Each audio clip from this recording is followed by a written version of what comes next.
Thursday morning ಗಂಡ್ಮಕ್ಳಿಗಿಂತ ಹೆಣ್ಮಕ್ಳೇ strong ಅಂತ ಇದಕ್ಕೆ ಅನ್ನೋದನ್ಸುತ್ತೆ.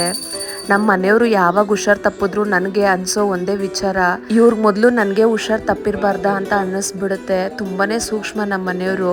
ಅದು ಬೇರೆ ಈ ಸಮ್ಮರಲ್ಲಿ ಲೂಸ್ ಮೋಷನ್ ಆಗಿ ಪಾಪ ತುಂಬಾನೇ ಮೈಯೆಲ್ಲ ಇಳ್ದೋಯ್ತು. ತುಂಬಾ ಸುಸ್ತು ಬೀಳ್ತಿದ್ರು. ಗಂಡಸರು ಎಷ್ಟೇ ಜಿಮ್ ಮಾಡಿ ಬಾಡಿನ ಫಿಟ್ಟಾಗಿ ಇಟ್ಕೊಂಡಿದ್ರು ಏನಾದರೂ ಒಂಚೂರು ಹುಷಾರ್ ತಪ್ಪಿದ್ರೆ ತುಂಬಾ ಸೂಕ್ಷ್ಮ ಆಗಿಬಿಡ್ತಾರೆ. ಆದರೆ ನಮಗೆ ಹೆಣ್ಮಕ್ಳಿಗೆ ಬರೋವಂಥ ಪೀರಿಯಡ್ ಕ್ರಾಂಪ್ಸಿಂದ ಹಿಡಿದು ಹೆರಿಗೆ ನೋವರೆಗೂ ಎಷ್ಟು ಸ್ಟ್ರಾಂಗ್ ಆಗಿ ನಾವು ಫೇಸ್ ಮಾಡ್ತೀವಿ. ಅದರಲ್ಲಿ 1% ಕೂಡ ಗಂಡ್ಮಕ್ಳು ಸಹಿಸ್ಕೊಳ್ಳೋದಿಲ್ಲ. ಅದು ನನಗೆ ಯಾವಾಗಲೂ ಅನಿಸುತ್ತೆ. ಡಾಕ್ಟರ್ ಕೊಟ್ಟಿರೋವಂಥ ಕೋರ್ಸ್ ಕೂಡ ಮುಗಿತಾ ಬಂತು. IV ಕೂಡ ಹಾಕಿಸ್ಕೊಂಡು ಬಂದಾಯಿತು. ಅಮ್ಮ ಕಾಲ್ರಂಚಾಗಿದೆ ಅಂತ ದೃಷ್ಟಿನೂ ಹಾಕಿದ್ರು.